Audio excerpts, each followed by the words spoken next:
yang pian belum pernah dengar dari biografi para wali-wali yang lain. Kalau aku tidak malu kepada Allah Ta'ala, maka neraka Jahannam itu akan aku matikan.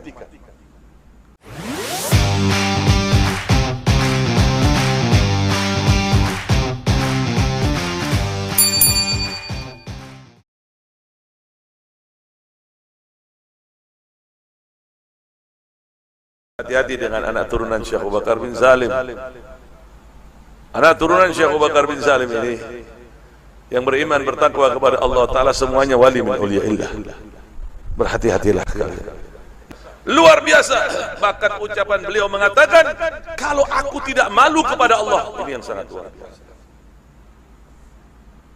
Yang pian belum pernah dengar dari biografi para wali-wali yang lain. Kalau aku tidak malu kepada Allah Ta'ala, maka neraka Jahannam itu akan aku matikan. Oh, artinya Allah ini mengabulkan setiap doa Syekh Abu Bakar bin Salim. Kalau seandainya Syekh Abu Bakar bin Salim memohon kepada Allah Ta'ala agar api neraka Jahannam ini dipadamkan, maka Allah akan padamkan. Ada muridnya Habib Salim Jindan namanya Abdurrahman. Nih Bang Maman, kalau kita panggil Bang Maman. Bang Maman ini sholatnya berantakan. Bang Maman ini maksiatnya luar biasa. Ibadah kocar kacir. Tapi cinta banget sama Habib Salim Jindan. Dia jualan ubi rebus, kacang rebus tengah malam tuh pakai gerobak, jualan dia. Tuh kadang-kadang Habib Salim Jindan hampir setiap malam ngegodain dia. Datang, Man, lo dagang? Iya beb. Bungkus semuanya Man, bawa ke rumah. Iya beb. Dibungkus semuanya, nggak komplain. Hingga akhirnya apa yang terjadi? Gak lama Maman meninggal.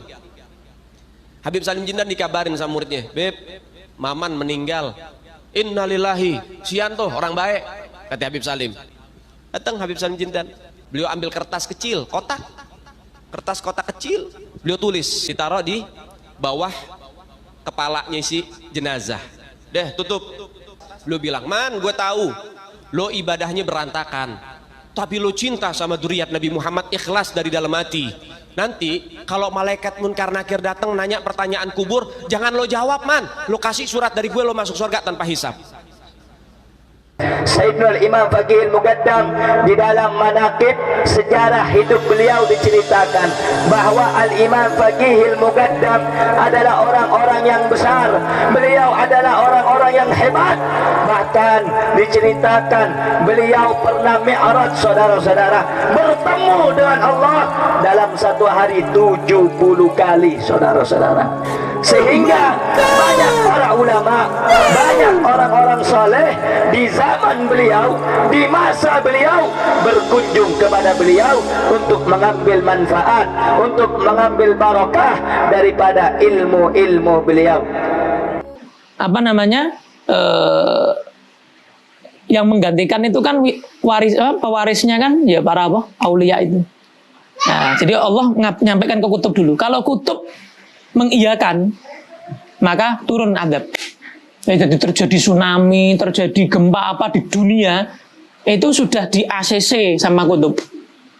Tapi kalau kutub itu kesian, ya Allah, warga sini masih bisa diharapkan. Ibaratnya Semarang, Allah mau nurunkan sesuatu di Semarang misalnya. Kutub, ya Allah, warga Semarang masih bisa diharapkan tobatnya. Terus saya yang nanggung, karena sudah mubrom. Qadha Allah itu kan sudah apa? Mubrom, pun pasti kan, ngoten kan. Sudah pasti terjadi. Yang di Ummul Kitab yang di Lauhul Mahfuz kan masih bisa dirubah. Di Tarim ada makam namanya Al-Habib Musyayyah bin Abdullah. Habib Musyayyah ini di Tarim itu kalau sudah 70 atau 80 tahun, 70 tahun digali sudah, hancur sudah. Kalau di Indonesia lebih lama, biasanya sampai 90-100 tahun baru hancur, karena di sini kan apa namanya, tidak panas. Kalau di sana kan panas. Itu ketika dikubur, karena kuburan makam di makam Zambal itu kan banyak yang minta dimakamkan di situ, sehingga gantian dilihat sudah kuburannya rusak atau apa, digali atau ditaruh di atasnya. Jadi satu kuburan itu biasanya isi orang 10, sudah habis diisi lagi seperti itu. Ini Habib ketika digali, Habib Musyayyah ini ketika digali kuburannya, beliau Al-Habib Musyayyah duduk di kuburannya duduk baca Quran digali. Hah? Apa? Kaget yang gali. Di kuburan gali ada semangkanya, ada pisang goreng, tapi ya tak ada pisang goreng, tambahan ya. Baca Quran, kaget dia. Apa kata Habib yang ada di kuburannya? Tutup, cek mau ngomong lo gue en. Kamu kalau ngomong cerita sama orang, Allah akan takdirkan kamu nggak panjang umur. Takut Pak, ya apa?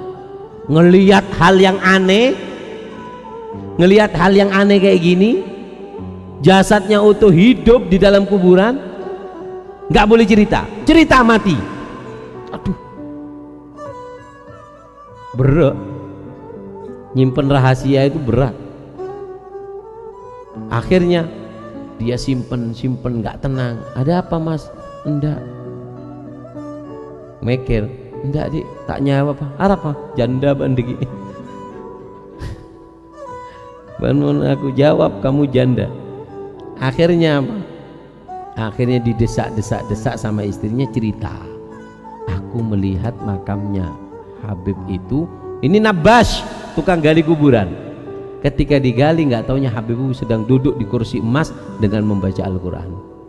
Cerita, nggak sampai seminggu mati.